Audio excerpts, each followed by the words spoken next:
Hey guys, tonight we're stepping into the real ancient China, not the romantic version with dragons and wise emperors, but the brutal bureaucratic dirt under your nails version where survival wasn't just hard, it was statistically unlikely. You might think you could handle it. If you enjoy quiet, slow stories about extremely difficult lives, consider dropping a like, or even subscribing. It helps more than you think. And let me know in the comments where you're tuning in from and what time it is for you. It's always fascinating to see who's joining us from around the world. Now, dim the lights, maybe turn on a fan for that soft background hum, and let's ease into tonight's journey together. It's morning in the Qin Dynasty. The year is 221 BCE. The first emperor, Qin Shi Huang, has unified the warring states. He's proud of his new centralized system. You are not. You are a commoner. More specifically, a peasant. More specifically, one of millions of agricultural labourers. Your job is to grow food. Your life is to meet quotas. You live in a small, state-controlled hamlet, probably located in what is now Shaanxi or Henan. Your house is made of mud brick. You share it with your extended family, maybe 6 or 7 people in one room. The floor is packed dirt. There's no door, just a cloth flap. You sleep on a straw mat. There's no mattress, no pillow, and no privacy. You wake up when it's still dark. You didn't get much sleep. There were mice scratching at the walls. The neighbour's baby cried half the night. You're tired, but you have to move. There's no breakfast waiting. Not unless you saved some boiled millet from last night. But if you didn't, you'll work on an empty stomach. That's not new. You're used to it. You step outside, it's cold. You put on the only shirt you own, thin, rough and woven from hemp. It still smells like sweat, but washing it means taking time off work, and if you don't work, you don't eat. You walk to the fields, you don't own them. The land belongs to the Qin state. Technically, the emperor owns all under heaven. You're just borrowing space in it, for now. You pass a group of tax collectors. They're not here for you today, but you nod anyway. They carry writing boards and abacuses. If they write your name down, it usually means trouble. Your name is registered in the Qin household system. The state knows how many people live in your home, how much you harvest, how much you owe, and whether you've met your grain quota. Quotas are serious. If the state says you must turn in 70% of your yield, you turn in 70%. If it's a bad harvest, you still turn in 70%. You and your family can survive on the 30%. Maybe. If you try to lie about your harvest, you risk punishment. And the Qin legal system doesn't do warnings. It does whippings, or branding, or forced labour. And you've seen what forced labour looks like. The men who get assigned to the northern projects, the road building, canal digging and wall construction, they don't come back. Or if they do, they're crippled, or coughing blood. You're already walking with a limp from a twisted ankle 2 seasons ago. You never got it looked at. You tied it with cloth and kept working. There's no other option. As the sun comes up, you reach the edge of your assigned field. The land is dry. There hasn't been rain in weeks. You know the crops won't be great, but you'll be expected to lie about that anyway. You use a wooden hoe to break up the soil. It's dull. You sharpened it last week by rubbing it against a river stone. It took hours. No one helped. Everyone was busy doing the same thing. There's no animal to help you. Oxen are state property. Only senior households or government projects have access to them. So you and your cousin drag a homemade plough across the field, sweating before the sun is fully up. You stop to drink water. It's not clean. It comes from a muddy channel nearby. You drink anyway. You don't really have a choice. By mid-morning, the state inspector arrives. He's wearing black robes and a small cap. He rides a horse, which tells you he's from the regional office. He doesn't greet you, he just reads from his list. You are household 117. He wants to know why you haven't met your weekly irrigation hours. You explain that your youngest son was sick. Your oldest daughter twisted her foot. It's not enough. He writes something down. You know what that means. You'll be penalised in next week's ration. Less grain. Maybe no salt. If it continues, they'll assign someone else from your village to fill in. If they don't volunteer, your household will be punished collectively. Everyone knows the rules. They're carved into stone steelies across the district. Legalism isn't subtle. Break the law, get punished. Obey the law, still get taxed. That's the Qin system. It works. For the emperor. Around midday you finally sit down. You eat from a cracked clay bowl. Boiled grains and maybe some turnip. No meat. Not this month. Meat is for officials, soldiers, or festival days. You haven't had a festival in over a year. The last one was cancelled due to flood damage. But the tax rate wasn't. You look around, everyone looks tired. No one talks much. They're afraid of being overheard. The mutual surveillance system is real. If one household reports another for slacking, they might get rewarded. A bonus ladle of oil. A new tool. Your neighbour turned in his cousin last year. He got promoted to village monitor. He also got a new straw hat. His cousin disappeared. You wipe your hands on your pants and go back to work. You have 2 more hours before inspection. And after that, maybe if there's time, you can check the traps you left near the stream. If there's a rabbit, you'll eat well. If not, more boiled millet.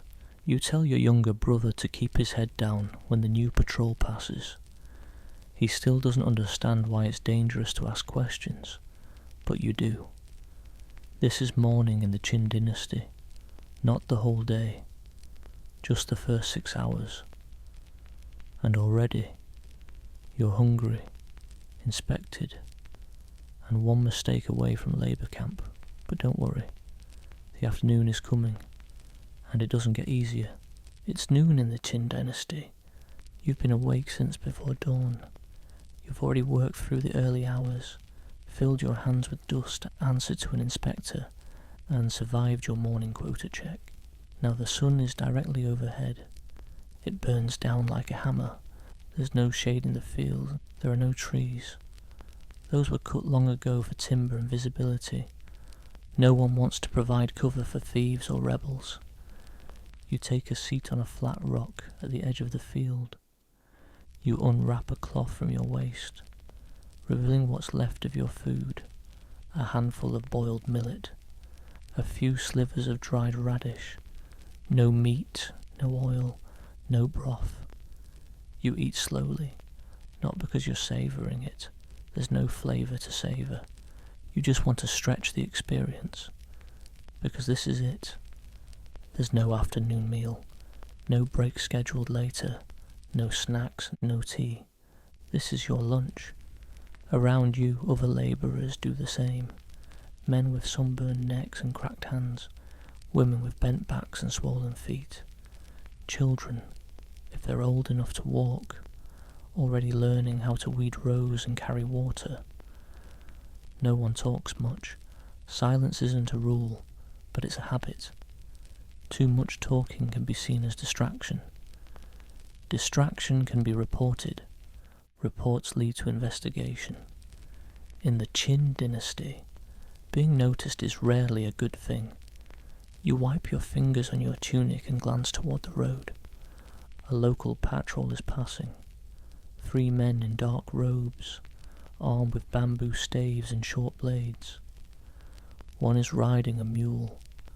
They don't stop. They never do when you're working. But you straighten your posture anyway, just in case they're watching. You stand. Lunch is over. It lasted 8 minutes. You return to the field, pick up your tool, and start digging again. You're working on irrigation ditches today. Standard width, 2 feet. Standard depth, 1 foot. Deviation is not allowed. You don't measure with a ruler. You measure with your body. You know how many finger widths is enough. You know what too shallow looks like. And too deep, that's a waste of labour, which can also be punished, because under legalism, waste is sabotage, and sabotage is treason. The Qin Dynasty doesn't care about your intentions, it cares about results. It doesn't matter if your shovel broke, it doesn't matter if your child is sick, it doesn't matter if your ox drowned in a flooded canal. All that matters is, did you fulfill your duty? If not, there are consequences. A scribe walks the rows nearby. He's taking notes on a bamboo tablet. He's not a farmer, he's literate, which makes him more dangerous than anyone else here. You avoid looking at him directly. Eye contact can be seen as aggression, or arrogance, or both. He pauses near a neighbour's trench, writes something, moves on. The neighbour doesn't ask what was written. That would be a violation of class hierarchy. It would also be risky. The scribe could take it as defiance, and defiance is of course against the law. Legalism, known as fajia, governs every moment of your day. It's not a religion. It's not a philosophy of virtue. It's a system built on fear, clarity, and control. The rules are written down. Everyone knows them. And everyone knows what happens when they're broken. It's not about reform. It's about punishment. Punishment is the tool that keeps order. And in the Qin system, order's everything. Let's say you fail to finish your ditch today. The penalty might be the loss of your family's grain allotment for the week, or 2 days of forced labour on public works, or a public whipping. The exact punishment doesn't matter. The certainty of punishment is the point, because uncertainty leads to rebellion, and rebellion is the only thing the state fears. You dig faster. The sun shifts west. Heat bakes the ground. Your shirt is soaked through. Your hands are blistered, but you don't stop. There's no official time to rest, only the hope that you won't collapse. In the distance you hear someone cry out.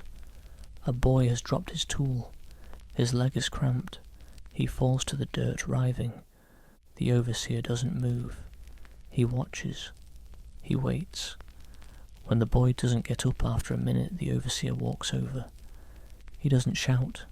He doesn't scold. He simply points. 2 older men walk forward. They pick the boy up. They carry him to the edge of the field. They leave him in the sun. He'll be reported for failure to complete his task. His household will be penalised, not because they caused the injury, but because the law demands accountability. The boy should have trained harder, eaten more, worked more efficiently. That's what the law will say. You return to your ditch, measure, dig, repeat. Your rhythm is your survival. Later in the afternoon you're reassigned to help with a road clearing crew.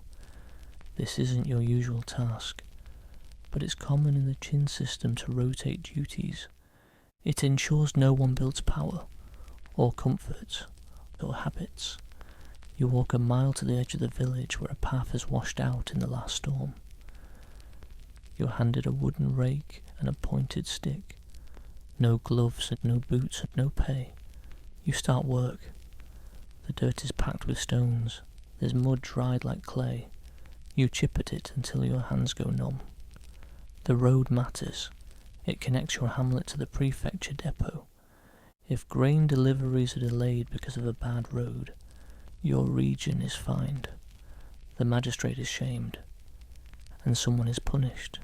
So you dig carefully. No mistakes. Your shoulders are burning. Your feet are bleeding. You haven't drunk water in 2 hours. There's no bucket. Just a stream nearby. But you're not allowed to leave your post. so you swallow dry air and keep moving. 2 boys beside you whisper something. You don't hear it. You don't want to hear it, because if they say the wrong thing, and someone overhears, you could be questioned too. Guilt by association is a core part of the Qin justice. If a plot is discovered, every household involved is punished, even if you didn't know about it, even if you weren't there. So people learn early. See less, say less, know less. You work in silence. By late afternoon the work slows. Your rake is worn. The dirt is mostly cleared. The patrol returns. This time they stop. The lead guard steps off his mule. He inspects the road. He notes something in his tablet. He asks whose tool is cracked. You step forward. It's yours. You didn't report it. You should have. But you thought it would hold. He nods. Says nothing. Mounts the mule. Rides away. You don't know what that means. Will it be a warning? A fine and a reassignment? You'll find out at inspection. Or your family will find out when the salt doesn't arrive. You walk home. It's evening now. Your village glows with soft firelight from clay lamps. There are no windows in most homes, just holes in the wall. Smoke from cooking fires drifts across the path. You pass a child carrying water.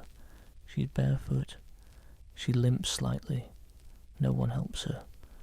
You pass a man kneeling beside his house, muttering a confession into the dirt.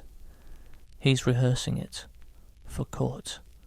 Or for a tribunal. You don't ask. You reach your door. It's just a woven mat. You lift it, step inside, and it's warm. Dark, crowded. Your mother is stirring a pot. Boiled millet again. No garnish, no variety. Just survival. You sit, you eat. You listen. Your brother got in trouble. He asked a question during tool check. The inspector marked him down for insubordination. The family will owe 1 basket of turnips next week, or lose the oil ration. You chew slowly. You nod. No one says anything else. That's the rule. Get through the day. Don't make waves. Don't attract attention. In the Qin Dynasty, silence is loyalty. Compliance is safety, and fear is the default. You lie down on your mat. Your back aches. You smell of dust and sweat and rope. Your mouth is dry. Your legs twitch in your sleep, but you sleep anyway. Because you'll need your strength. Tomorrow's another day, another quota, another list, another ditch, and another inspection. Nothing changes, nothing improves. You simply endure. Because that's what the system demands, and what the law requires. The sun is gone. The fields are empty. The dirt road is quiet. There's no hum of lamps. No chatter of families outside their homes. No marketplace noise, no evening songs, just wind. And maybe the sound of someone coughing in the distance. Night has fallen in the Qin Dynasty. You might think this is when you rest. When the body recovers, when the state forgets about you until morning. But that's not how it works. The Qin state doesn't sleep, and neither do its laws. You're inside your hut. Mud walls, low ceiling, packed earth floor. There are 6 of you lying side by side on straw. 1 clay lamp flickers dimly. It's filled with old fat. The flame dances but gives no warmth. You've just eaten dinner, if you can call it that. The same millet as lunch, no meat, no oil, just a handful of overcooked mush and a slice of root vegetable. You didn't speak while you ate. No one did. You haven't really spoken all day. It's not that you're forbidden, you're just tired. And in the Qin Dynasty, speaking out of turn, especially at night, can be misread. Someone might overhear. Someone might report you. You lie down. Your back aches from the ditch work. Your hands are raw. There's a bruise forming on your ribs from where you slipped earlier. You hope it won't be noticed during inspection tomorrow. You close your eyes, you try to sleep, but sleep isn't guaranteed.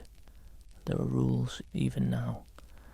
First, you can't leave your home after nightfall. That's the curfew, set by local officials, enforced by patrols.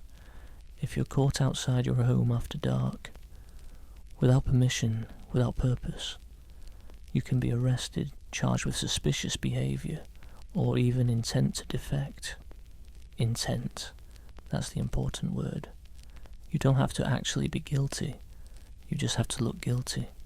And walking around at night looks guilty. So you stay inside. You don't peek out the flap. You don't sit near the entrance. You don't even let the firelight shine too far past your doorway. But even if you follow all the rules, night can still be dangerous.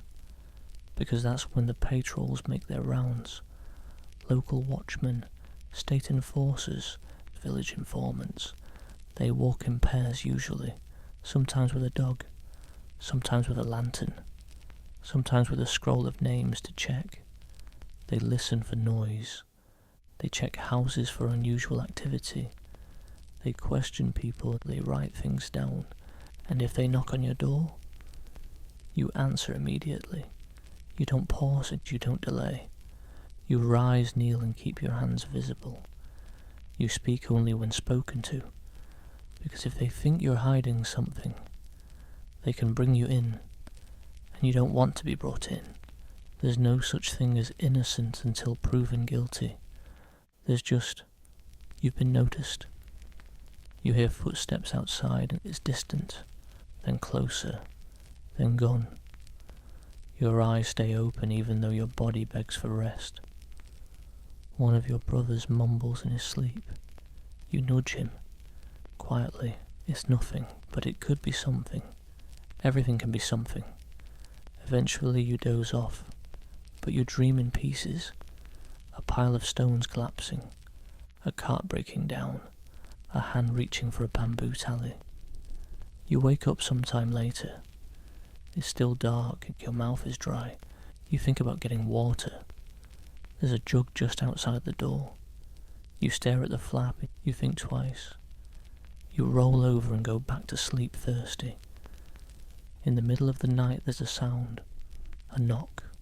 Software once, then again. Everyone sits up, no one speaks. Another knock, this time louder. Your father stands up. He smooths his shirt, opens the flap. Two men are outside. One is a patrol officer, the other is a village monitor. They bow.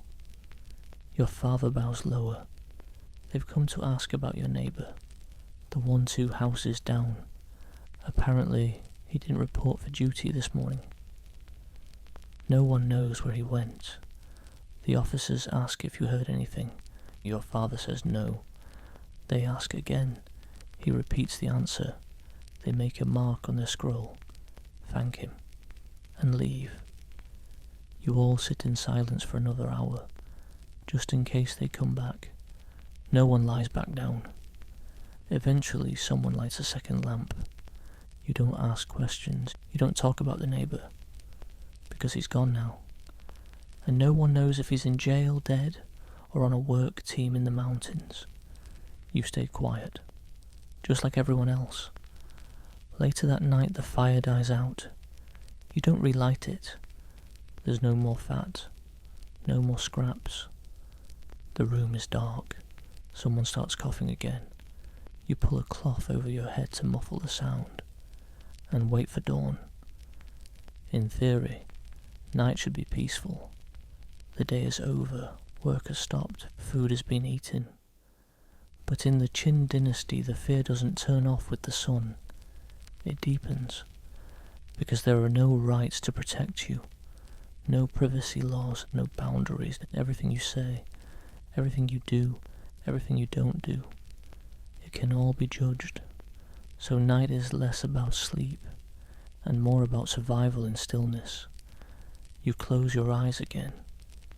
You try not to think about the neighbour, or the boy who collapsed in the field yesterday, or the new road assignment you heard whispered about.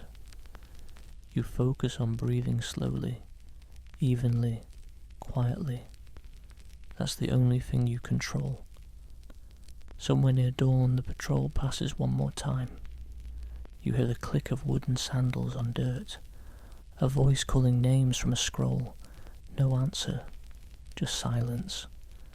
Then they're gone again. You don't move. Eventually the rooster crows, faint, then again.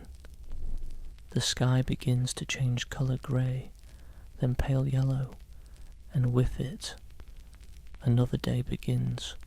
You rise, you dress, you eat a bite of cold grain, you step outside, you bow to the neighbour's house out of habit, but the door flap is gone. The space is empty, no one talks about it. You walk toward the field, picking up your hoe. You already know the ditch assignment. You already know how deep it needs to be. You already know who's watching, because nothing changes in the Qin Dynasty. Not at night, not during the day, not ever. You just follow the rules, or you disappear. It's morning again, the 4th hour after midnight. The sky is pale grey. There's mist over the fields. The ground is damp. The air smells like wet straw and cold ash. You haven't slept well. But that's not new. No one really sleeps well anymore. You've already eaten, or consumed, a cracked bowl of cold millet, chewed slowly, swallowed dry, no oil, no spice, no warmth. You pull on the same clothes, stiff with old sweat and dust. They're patched from 3 different shirts. One sleeve is too long. The collar is missing. You walk to the assignment post in the village square. It's a wooden board nailed to a stone wall. Fresh slips are tied with string. Today you've been reassigned. You're not going to the fields. You're going to the Office of Labour Quotas and Agricultural Efficiency. The name is longer than your roof is wide. You don't know what it means. You just know it involves paperwork. And in the Qin Dynasty that means bureaucracy. Not the fun kind. Not the kind with scrolls and feather pens. The kind with stone tablets, bamboo strips, mud-sealed documents, and a lot of waiting. You report to the outpost. It's a low building with stone walls and clay tile roof. The front gate is guarded by 2 men who don't look up when you enter. Inside there's a bench, a ledger, a table covered in slips and weights. You wait. A clerk eventually appears, young, thin, wearing a government badge on his sash. He doesn't smile.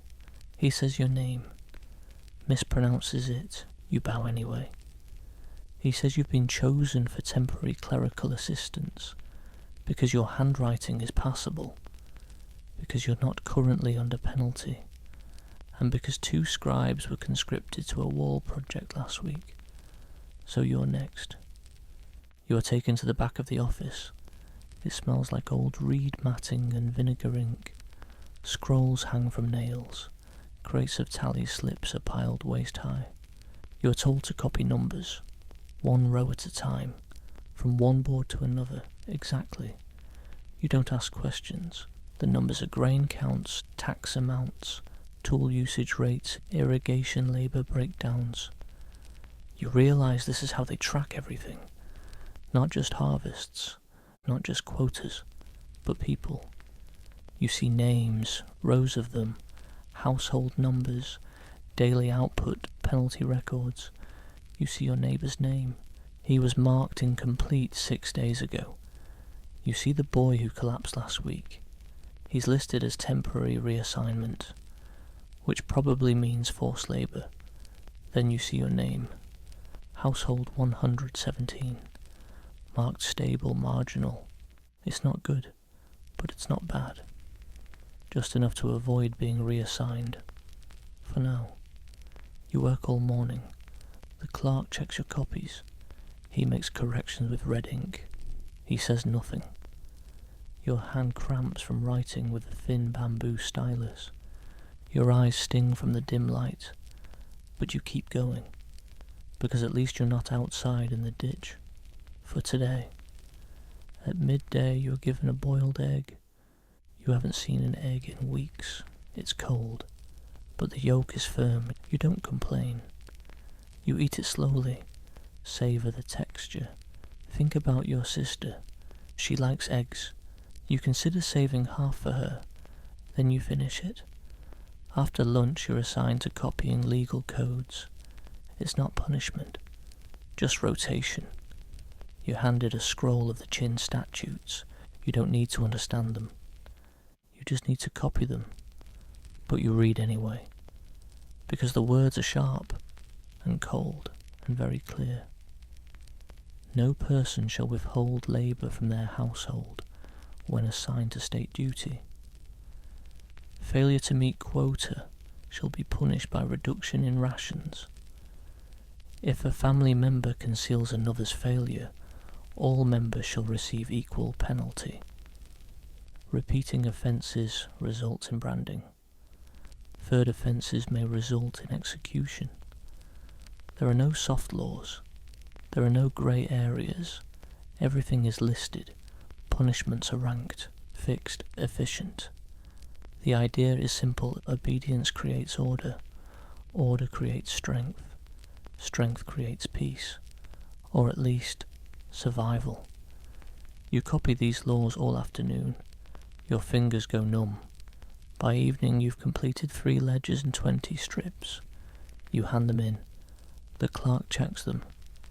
He makes one correction, then nods. He tells you to report back again next week, unless reassigned, unless penalised, unless dead. You nod. You bow. You leave. Outside the sun is falling. The path back to your hut is quiet. The trees are still. You walk slowly. You feel lighter, not happy, just less exposed. You didn't dig today. You didn't get yelled at. You didn't get marked for inspection. You passed through the state machinery, briefly, and came out the other side. When you reach home, your family's surprised. You tell them you were reassigned. They ask if it's permanent. You say you don't know. Your father nods. Your sister asks if you ate. You don't answer. You sit down and eat the millet. It tastes the same, but your fingers still smell like ink. That night you lie awake again. You think about the list, the ledgers, the punishments, how names disappear quietly, without explanation, without warning. You wonder if copying laws makes you more obedient, or just better at hiding.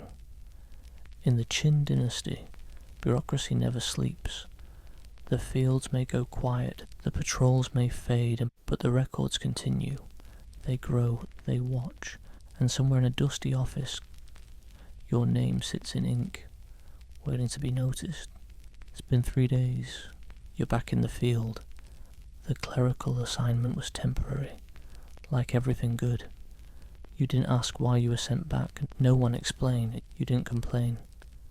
Because in the Qin Dynasty you don't volunteer opinions. You follow assignments. You complete tasks. You disappear quietly when reassigned. That's what's about to happen. You wake early, eat your grain, put on your shoes, tie your belt.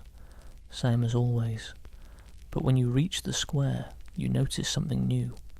A cart, heavily loaded, 6 oxen, 2 officials. There's a line of men standing beside it, tied at the wrist. They're conscripts. Your name is read from a bamboo slip. You are now one of them. You've been selected for a wall project. No explanation, no ceremony. Just report now. You're given half a salted biscuit, a shovel, and a piece of cord to tie your belongings. You don't have belongings, you walk for hours, then for days. The work site is far, north, closer to what they call the frontier, a line where civilization ends and the unknown begins. The journey is slow. Some men cough, some limp. One falls and doesn't get up. He is not carried. You arrive. It's not what you imagined. There's no great wall yet. just piles of packed dirt, ramps, carts, screaming, men digging, men lifting, men collapsing.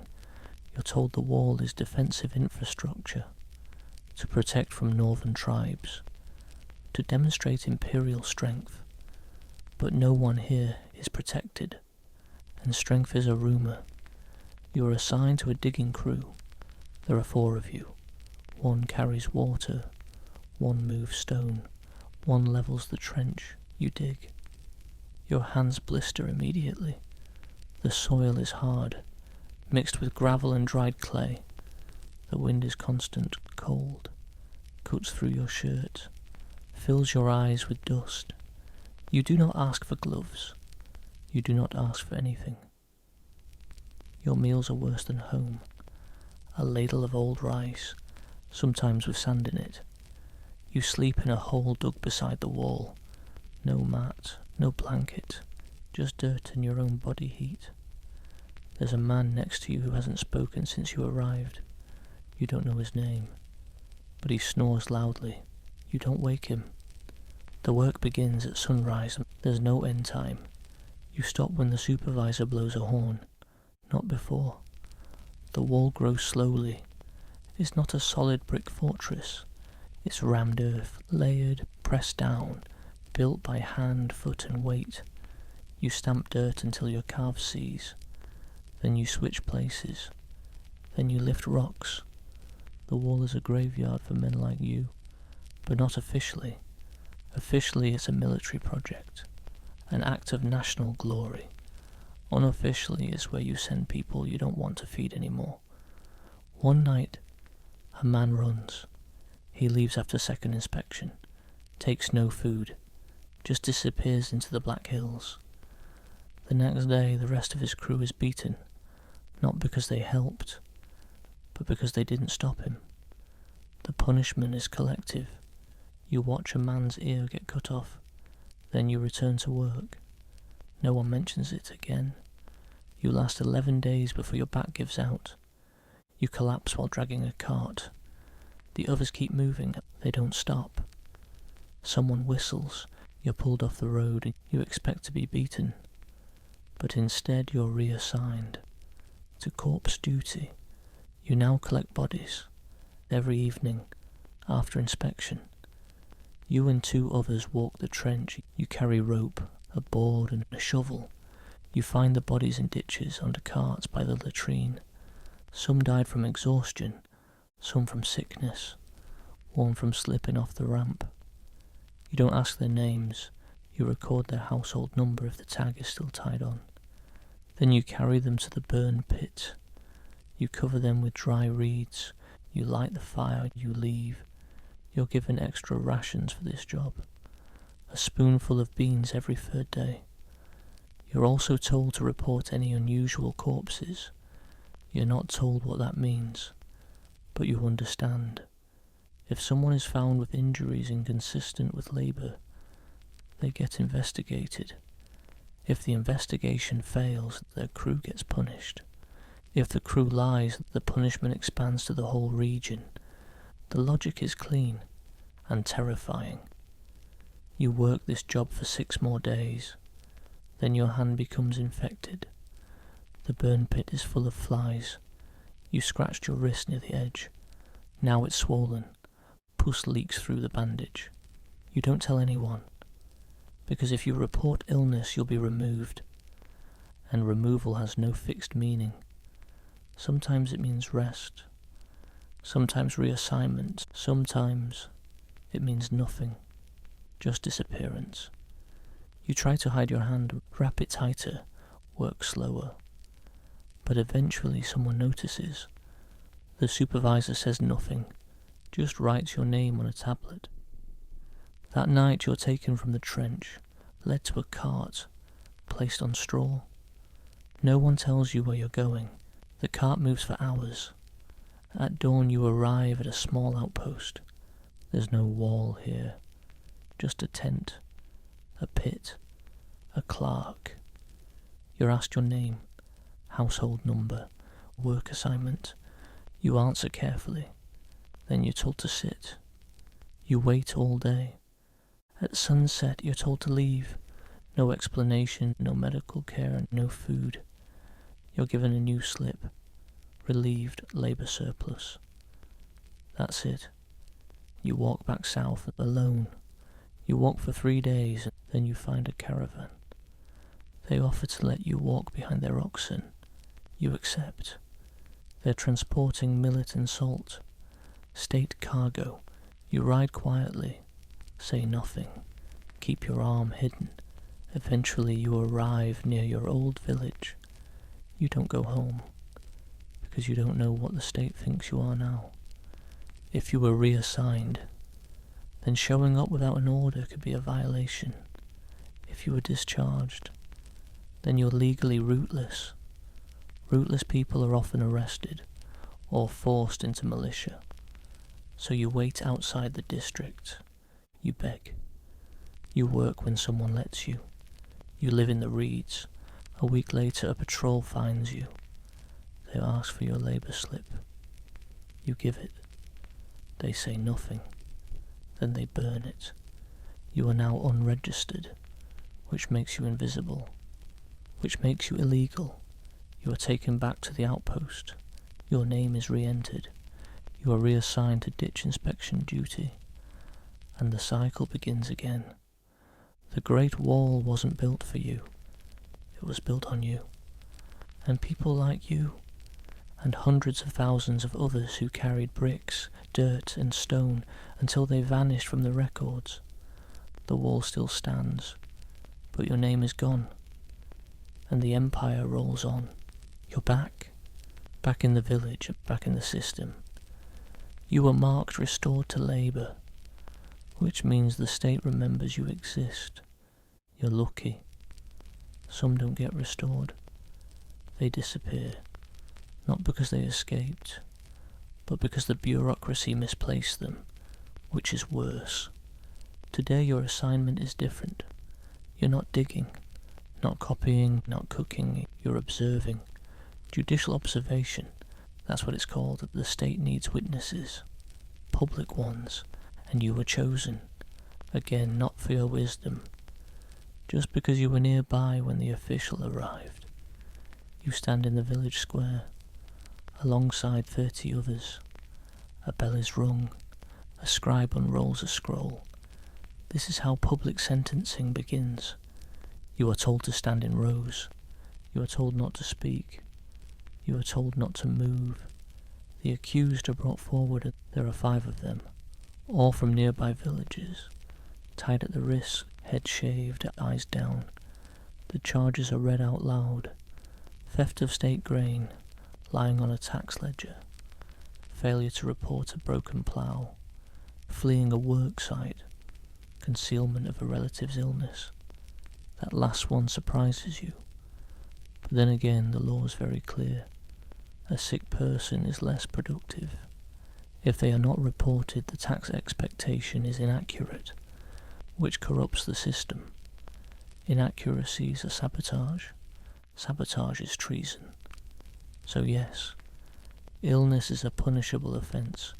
Each charge is followed by the assigned punishment. 1 is fined.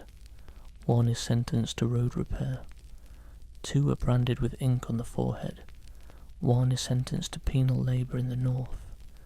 There is no debate, no discussion, no appeal. The decisions were made before the crowd assembled. This is not a trial, it's a demonstration, a reminder. The branding is quiet, a heated iron rod pressed against skin, a brief sound, then silence. You flinch, not visibly, just enough to feel your neck stiffen. The man being branded says nothing. He doesn't scream. He just breathes hard. Then it's done. The symbol burned into his forehead means unreliable. He will carry that mark until he dies. The man sentenced to the north is loaded onto a cart. No chains, no hood. He doesn't need them. He won't escape. Where would he go? The official turns to the crowd. He reads the local decree again. He reminds you that the law is not flexible, that it exists to protect you. that disobedience invites chaos, and chaos is worse than death. You've heard it before. Every village hears it, monthly. You nod and everyone nods. You return to your homes. No one speaks on the way back. That evening you sit with your sister. She asks what happened. You tell her the facts, just the facts. She doesn't ask for your opinion. You don't give one. Not because you're scared, but because opinion has no value here. There is law, there is not law. There's no in-between. Later, you fetch water. The well is quiet. You overhear two elders whispering about a man from another district who questioned a tax rate. He was marked for dissent. You don't ask what happened to him. You don't need to. The system is efficient. Punishment in the Qin Dynasty is not a secret. It's not hidden. It's not buried in bureaucracy. It is public, predictable and documented. Every action has a listed consequence. Every violation a preset outcome. There's a logic to it. If people know exactly what happens when they fail, they will try harder not to fail. But that assumes failure is a choice, and often it's not. It's rain, it's illness, it's broken tools, it's a bad day. But the law doesn't care. The law isn't human, it doesn't feel pity, and it doesn't forgive, it just punishes. The next morning you are assigned to carry reports to a nearby outpost. You're handed a satchel, a bamboo scroll inside, stamped in red, sealed with wax. You are told do not open it, do not delay, do not speak of it. You don't ask questions. You walk 10 li to the west. It takes 2 hours. Your feet ache. The scroll rubs your hip through the satchel. You arrive and deliver it. Receive a token confirming delivery. You walk back, nothing happens. And that's how you survive. That night you sit outside the hut. You watch the wind blow dust through the alley. You think about the man with the branded forehead. He didn't cry. He didn't plead. You wonder if he'll ever be trusted again. Probably not. Trust is rare, and branded skin is loud. Punishment isn't always brutal. Sometimes it's just permanent. A reduction in grain, a ban from temple festivals, exclusion from the public labour draws, which sounds like a relief, until you realise it also cuts off your access to state goods. Sometimes you're just marked unfit. That can mean anything. You can't marry, can't relocate, can't apply for clerical posts, you're frozen. Alive but not included. This is what keeps people in line, not the beatings, not the branding. The idea that one mistake could exile you from society, that your family would pay for it, that your name would be whispered for generations. So you don't act out, you don't protest, you don't resist, you comply, you endure, you survive. Punishment is the glue that holds the empire together. Not love, not faith and not hope, just fear of consequence, and the understanding that no one escapes it forever. It's the 6th day of the 8th month. There's a chill in the air. The harvest is coming soon. You think people would be excited, they're not. Today there's a marriage. You are not the groom, but you are required to attend. Witnesses are mandatory. Marriage in the Qin Dynasty is not about love, not about romance, not about finding someone who gets you. It's about stability, reproduction, household structure and taxes. Everything leads back to taxes. The groom is 17. The bride is 14. They've met twice. Spoken maybe 3 sentences. Their families arrange this pairing based on grain capacity, field allotment, and mutual debt forgiveness. This is considered normal. There's no wedding dress, no music, no feast. There is a contract, on bamboo. There is a seal, red ink. State approved. There is a witness, that's you. You stand by the table as the two kneel. The official reads the contract. No one cries and no one smiles. This is just procedure. The contract includes dowry value in tools and grain, number of household members to be merged, expected annual output from new unit, terms of separation which will never be used. Once signed, the bride moves into the groom's family home immediately. No break, no adjustment period. She now wakes when they wake, cooks when they cook, bows to elders she's never met, and is expected to produce children within the year. If she doesn't, whispers, shame, rumours of barrenness. Barrenness is a liability. Households are economic units. Every member must contribute. Infertility is seen as non-contribution. You walk home after the ceremony. It takes 15 minutes. You say nothing the whole time. Your father asks how it went. You say, "It was done." That's all. He nods. You eat your dinner in silence. You wonder if you'll be married soon. You're 19, technically eligible, but your output ranking is low, and your household was penalised last season for tool damage. That puts you at a disadvantage. Families want security, not potential. Potential is unstable. Marriage is not personal, it's administrative. Household A merges with Household B. Output is measured. Children are tracked. Failure is punished. Divorce exists. But it's rare, and almost never initiated by the woman. She can be cast out for 7 reasons: disobedience, theft, jealousy, illness, talkativeness, infertility, no longer having in-laws. These are real laws, written, enforced. The state backs them, because families are small governments, and the empire prefers uniformity. Love? That's not part of the equation. You might grow to respect your spouse. You might even share jokes, but love?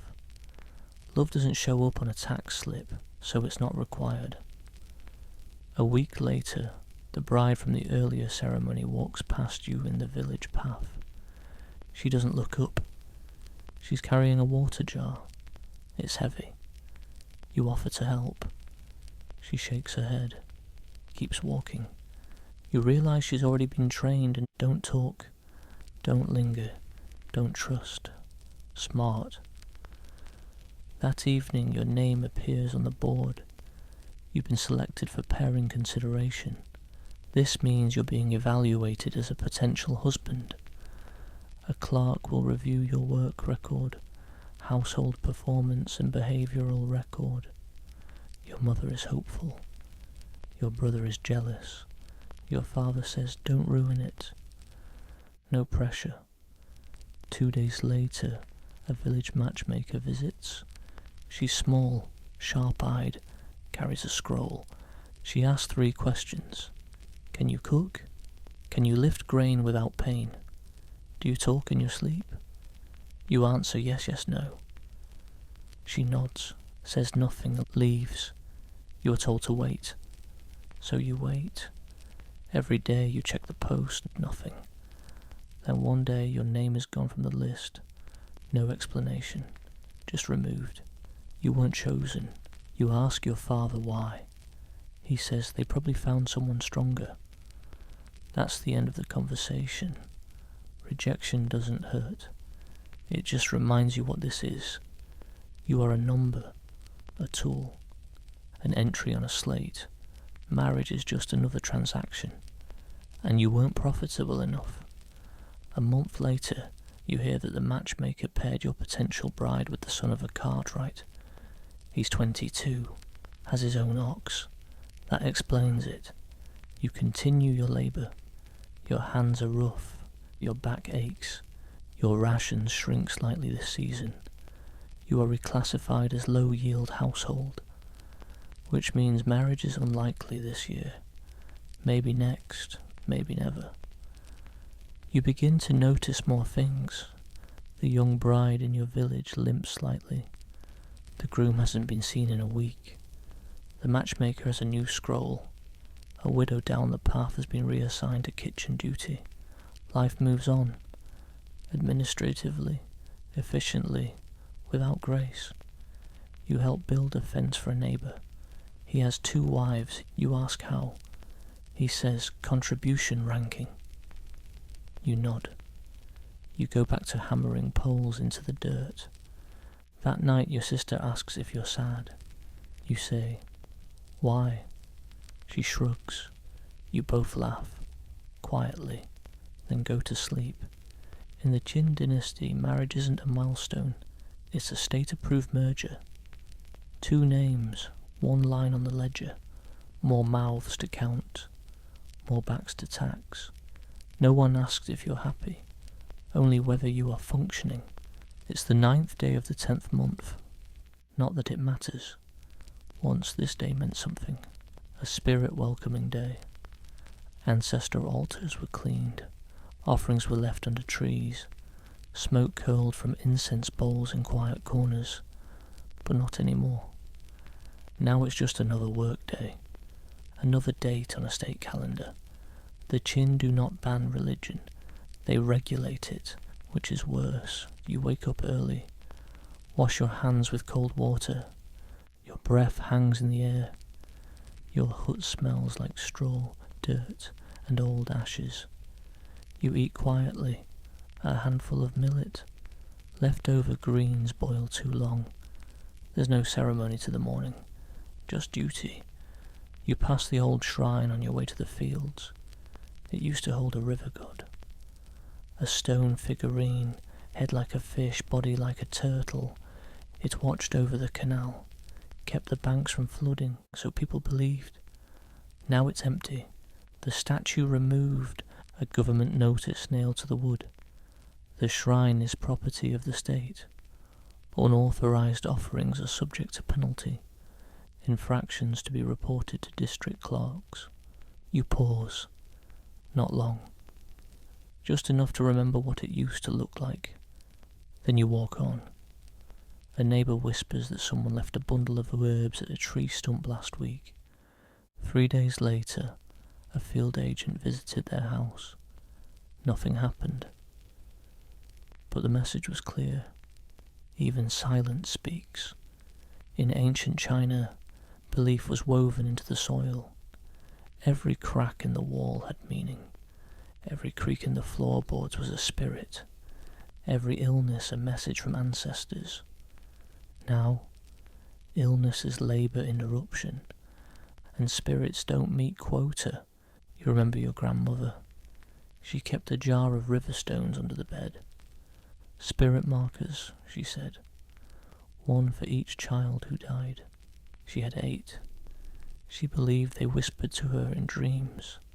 She wrote down what they said, folded the notes, burned them at night. After she died, the jar was thrown out. You don't know where the stones went. You still think about them. Sometimes you arrive at the fields. Irrigation checks today. The water is low. Rations may be cut. Someone blames it on bad spirits, half joking.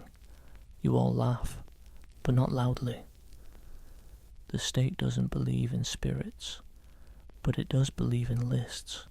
In the Qin Dynasty, the official belief system is legalism, not a religion, a philosophy of control, a science of obedience, no rituals, no prayers, no forgiveness, only law, punishment, reward. It doesn't need temples, it has registries. Each village has a board, every household a row. Your status is posted. Stable. Underperforming. Reassigned. Rootless. Missing. Every action a potential entry. Every mistake a permanent note. Some say the old gods are angry. But the old gods don't fill out forms. The state does. And the state does not forget. That night your sister hums an old lullaby. It used to be sung to honour the kitchen god, a minor spirit. He watched over pots and stoves, reported to the heavens once a year. You remember this. The song is quiet. She sings while washing dishes. You don't tell her to stop, but you don't sing along, just in case. You once knew a man who carved spirit figurines out of peach wood. He said they help babies sleep. He was arrested last year for promoting unauthorized superstitions. You asked what that meant. A clerk said, making things up that disrupt order. He was reassigned to river labour. No one has heard from him since. At the next village meeting, the administrator reminds everyone, the state provides structure. The state provides food. The state provides life. Superstition undermines unity. Unity ensures peace. You nod. Everyone does. There's nothing else to do. Once, your brother told you a ghost story. It was late. You were both tired. He said a man drowned in a rice field and haunted the water. Refused to leave until someone said his name. You laughed. Now he doesn't tell stories anymore. Your district used to have a temple. Just a wooden building. A small altar. People would leave dates, paper charms, dried tea. One day, it was gone. Burned during the unification purge. Clerks arrived. They removed names from the stone slabs. Called them unverified figures. They said true strength comes from central truth. Now every district has a law tablet, carved with principles and hard to read, easy to remember. He who speaks falsehoods of fate shall answer to the court. He who prays where no court allows shall be marked. All blessings come from law, all peace from order, all strength from discipline. Sometimes you wonder what happens after death. In your grandfather's time, people believed in rebirth, or that you joined the ancestors. Now your body is recorded, burned or buried, logged on a slip, your possessions redistributed. Maybe someone remembers your name, maybe not. But your spirit doesn't get incense, not without permission. And there's a story that if you die without being registered, you wander forever. No family tablets, no soul anchor, just shadows and dry wind. Children used to fold paper men to guide the dead. Now they fold grain quotas. Progress. You still think about your mother. She used to write tiny prayers on fabric, sew them into clothes. You found one in your shirt after she died. It's red. Keep him safe from sharp things and hard eyes. You didn't tell anyone. You burned it behind the hut. Felt guilty for weeks. You still do. One day you hear about a village that defied the state. They rebuilt a shrine, held a moon ritual, shared fermented grain. The next week the headman was removed. 3 families reassigned, the rest fined. The shrine flattened, its stones repurposed for a wall foundation. The message is clear. Worship is not illegal, it's just inefficient. And inefficiency is a crime. A travelling inspector visits. He checks your records, asks your household status, looks at your tools. Then he asks a strange question. Do you believe the gods help your work? You freeze, say, I believe the law helps us all. He nods, moves on. You don't sleep that night. You meet an old man at the edge of the market. He wears a pendant shaped like a dragonfly. Says it belonged to his mother. She believed it was a spirit sign. Said it kept her from drowning. He asks if you want it. You say no. He laughs, keeps it anyway. Sometimes you dream of temples, not real ones, big ones, with bells, lanterns, candles that never blow out. You walk through the dream slowly. No one speaks. You wake up with your hand clenched around nothing. You no longer pray, but sometimes you speak into the dark, just in case. Religion in the Qin Dynasty hasn't disappeared, it's just gone underground, into whispered songs, half-remembered stories, a charm hidden in a shoe sole. It's not belief that disappears, just the permission to act on it. The gods are quiet now, or maybe they have adapted, or maybe the state has become a god itself, all-seeing and all-punishing, with no forgiveness, only correction. One morning, you help dig a ditch near a burial mound. The soil is soft, someone finds a bone, then another. A child's grave and no marker. The crew says nothing. You keep digging. There's no ritual, no apology, just work. That night you leave a pebble by the edge of the ditch. You don't know why. It just feels necessary. No one sees you, you hope. In the end you realize something. Religion isn't about gods. It's about memory, and fear, and the need to feel seen. But under the chin, no one wants to be seen. Because visibility is vulnerability. And faith is a risk. So you fold your thoughts like old cloth. Hide them in the corner of your mind. Keep them dry. Keep them quiet. You do not ask for blessings. You do not seek signs. You do not dream of spirits. You dream of a quiet life, of no inspections, of surviving one more season. And you pray. Not to a god, to no one in particular, just in case. You are not the main character. Not in this life, not in this empire, not even in your own story. You wake up before the sun every day, but no one writes that down. No one records that you don't cough when it's cold, so the others can keep sleeping. There are no poems about you, no songs, no legacy. You are anonymous, by design. You were born in a hut, in a village, in a valley, that no map will remember. Your name exists in one place, a registry scroll in the local records office, written in brushstrokes, filed by someone who didn't look at you. It says your birth date, your parents' quota, your assigned field zone. It says nothing about who you are, because who you are doesn't matter. What you do does. You have thoughts, you think they're important. You once believed the sound of river frogs meant good luck. You think about someone you liked once. You like purple beans more than green ones. But the Empire doesn't care.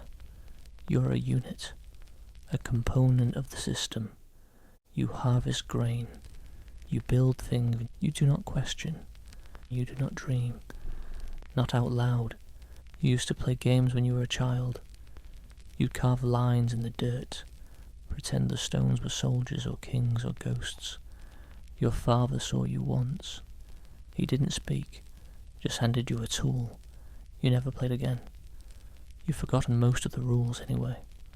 In the village no one asks how you're doing. Not really. They ask if you're still productive, and they ask if your tools are intact. They ask if your body is fit for duty. You say yes, even when it isn't true. Because honesty has no reward here, only consequence. Once, when you were younger, you tried to keep a diary. Just 3 pages, made from salvage paper. You wrote about the wind, and your brother's laugh, and a girl you watched feed birds behind her house. You hid the diary in the floor mat. It was found during an inspection, classified as unregulated material. You were given double rations of work, no appeal, no questions. You never wrote again. You walk past the message board every day. Your name is still there. Good. That means you still exist, for now. You help build a shed for storage, you and 3 others. One of them is old. He coughs a lot. You carry more so he doesn't fall behind. No one notices, not even him. You don't expect thanks. Thanks isn't part of this system. Only quotas are. You have a sister. She's quiet and smarter than you. You want her to leave and go somewhere better. but there's nowhere to go, so you teach her how to lift without hurting her back, how to calculate rations, how to smile politely when being inspected. You never say it aloud, but this is the only way you can protect her. You once saw a traveller pass through, from another province. He had different shoes. He walked slowly. You watched him like he was a spirit. He asked where the market was. You told him. He said thank you. You remembered that. You didn't tell anyone. You like to watch clouds. You do it when no one is looking. Just a few seconds. On the way to the field. On your return from ditch work. You pretend the clouds are ships, or birds, or words. But you never say this to anyone. Because clouds don't matter. Grain matters. Compliance matters. Names on list matter. Sometimes in dreams you are someone else. Not rich, not powerful. Just heard. You wake up before the dream ends. Every time you're not unhappy. But you're not happy either. You're something in between. You're functional. And here that's the goal. You know of a boy who spoke too much, said he had ideas, said he wanted to start a school. He was assigned to wall duty. Then his name disappeared. You still remember his voice, and it was clear, sincere, too sincere. You hear a story about a man who saved a village from a flood. He dug channels with his bare hands, worked for 2 nights straight. He got a reward, a red sash and a meal, his name mentioned in the district report. Then 2 months later, he died from exhaustion. No statue, no shrine, just a new person assigned his labour slot.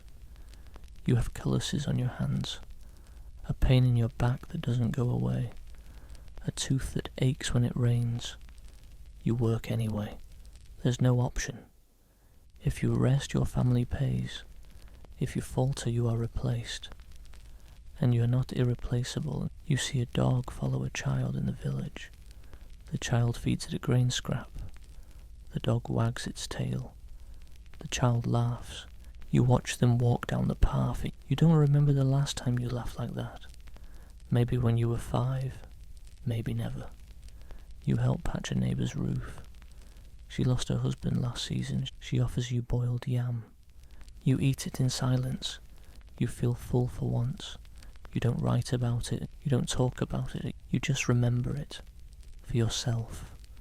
The night is cold. You lie on a straw mat. Your breath fogs in the air. You hear someone coughing next door. You close your eyes. You dream of warmth, not fire dash. Just someone sitting near you. Not speaking, just staying. The next morning a name is crossed off the board. Someone died. No ceremony. Just an update. Someone new arrives 3 days later. No one mentions the one who left. The cycle continues. You learn that the empire spans thousands of li, mountains, rivers, walls. But you have never travelled more than 5 li from your hut. You wonder what the ocean looks like. You wonder what colour the sand is in the far south. You wonder, but you do not ask. Curiosity is not useful. It is not rewarded. You help carry water, help clean the path, help repair the village bell. You're not asked. You just do it. No one says thank you. But the bell works, and the water flows, and the path is clean. That's something. You hear of rebellions far off, whispers of fire and resistance, but not here. Here the silence is heavier than chains. It presses against your chest when you wake up. You call it life. You once saw a book, just a glance. A travelling inspector dropped it.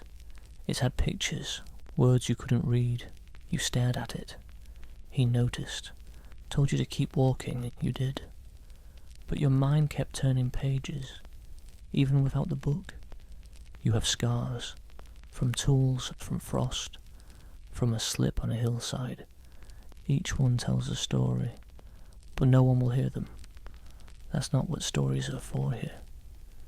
You look into a pond.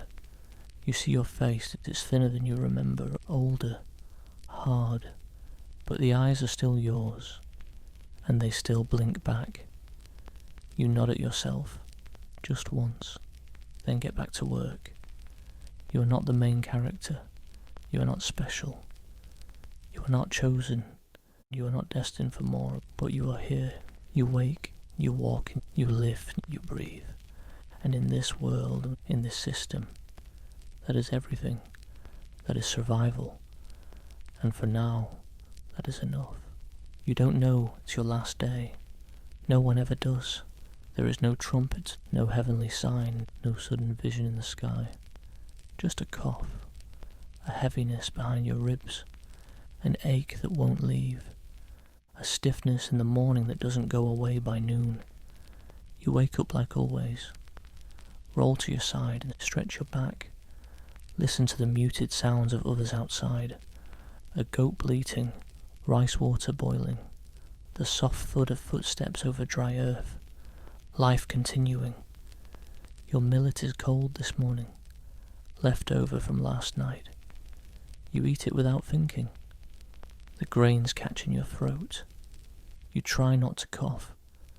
There's a boy sleeping nearby. He worked the late ditch shift. Let him sleep. You swallow and stare at the wall. There's a crack running through the clay. You remember when it wasn't there. The house is aging. You are too. You step outside. The sky is overcast and the light is flat. Your breath fogs as you exhale. It's the first week of the 10th month, harvest season. The fields are buzzing with quiet motion. Every hand is needed. Every body counts. You're still useful. Barely. You remember your grandfather. When he got old, they reclassified him. Low output. They didn't say he couldn't work. They just said he couldn't lead. He still came every day. Pulled weeds, stacked bundles, coughed blood sometimes.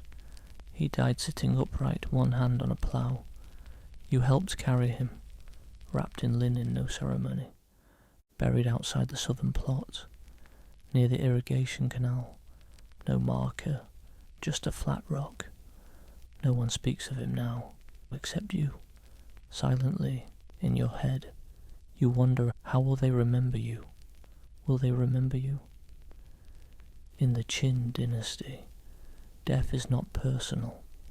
It's an event to manage, a logistical note, a resource reassignment. If you're a noble, you get a tomb, bronze figurines, stone inscriptions, an afterlife curated in miniature. If you're not, you get dirt and a shallow hole. Death is regulated. Burials must be reported, bodies accounted for, tools passed on, quotas updated. If you die during tax season, the family might wait to report it. One less worker means fewer rations. Sometimes your body stays in a bed for 2 extra days. Sometimes people die in beds they never belonged in, just to keep the records tidy. You feel the weakness by mid-morning. You ignore it, like you've ignored everything else. You tie your belt tighter, grip your hoe. The air smells of dust and wet leaves. You tell yourself, one more day, just one more. The pain hits before noon. Lower back, radiating up. You bend over and for a moment, you can't get back up. You kneel, pretend to fix your sandal, then slowly, carefully rise. No one notices. Good. You weren't important in life. You don't want to be noticed in death. Not yet. You think of your childhood, the time before work, before measurement. You remember the shape of your mother's face, a lullaby hummed through cracked lips. Your sister, small and wild, running through sweetgrass. You remember your first crush. He smiled with his whole mouth, gave you half a pear once. You remember the colour of the sky after rain, how it felt to believe in gods before they were made illegal. You remember feeling something, you try to hold on to it. You collapse in the afternoon, not dramatically, You just sit, then slide sideways, then stop moving. The men next to you think you're resting, then they realise you're not. Your breath is short, shallow, your lips are pale. They call a worker, he calls a headman, he calls a clerk. There is no healer. Healers aren't prioritised in this district. You're carried back to your hut. Your sister is there. She looks at your face. She doesn't cry. She just says your name once. You try to respond, but it comes out like steam. She holds your hand. Your fingers feel like clay. Someone brings water. It's lukewarm. You can't drink it. You stare at the roof beams. Count the knots in the wood. You've never noticed how many there are. Time slows. Or maybe your mind is slipping. You think of questions. Did you ever make someone laugh? Did you ever make someone feel safe? Did your life mean anything? You don't answer. There's no time, and by sunset your breathing is barely there. Your sister leans in, whispers something.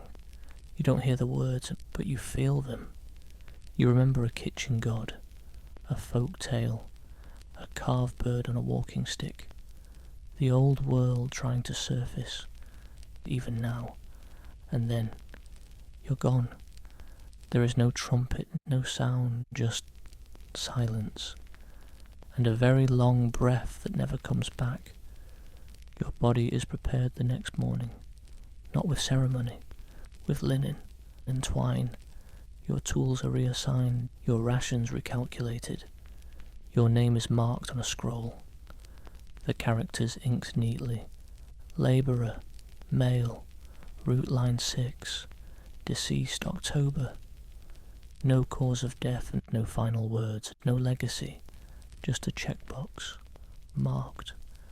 Your sister watches as your body is carried away. She doesn't follow. There's work to do. You're buried with 2 others. Communal trench, no offerings, no prayer, just dirt and silence. A flat stone is placed at the end of the row, unmarked. No one tells stories about you. No one lights incense. The boy who took your tool does not know your name. He is strong. His back is good. The headman likes him. He will do fine. 1 week later, your name disappears from the village board. The slip is recycled. A list of tools is printed on the back. A traveller asks if anyone remembers a man with a crooked smile and quiet hands. No one does. Someone shrugs. There was a worker once, I think he died. The traveller nods, keeps walking. This is not tragedy. This is normal. This is design. In ancient China under the Qin, your death is not a conclusion. It's a bureaucratic event, a necessary adjustment, a reset. You lived, you worked, you died, and the world and the system keeps going. You will not become a ghost. There's no altar for you, no record in stone. But maybe someone thinks of you once. Years later, for no reason, someone sits by a river. The light catches the water just right, and they feel something.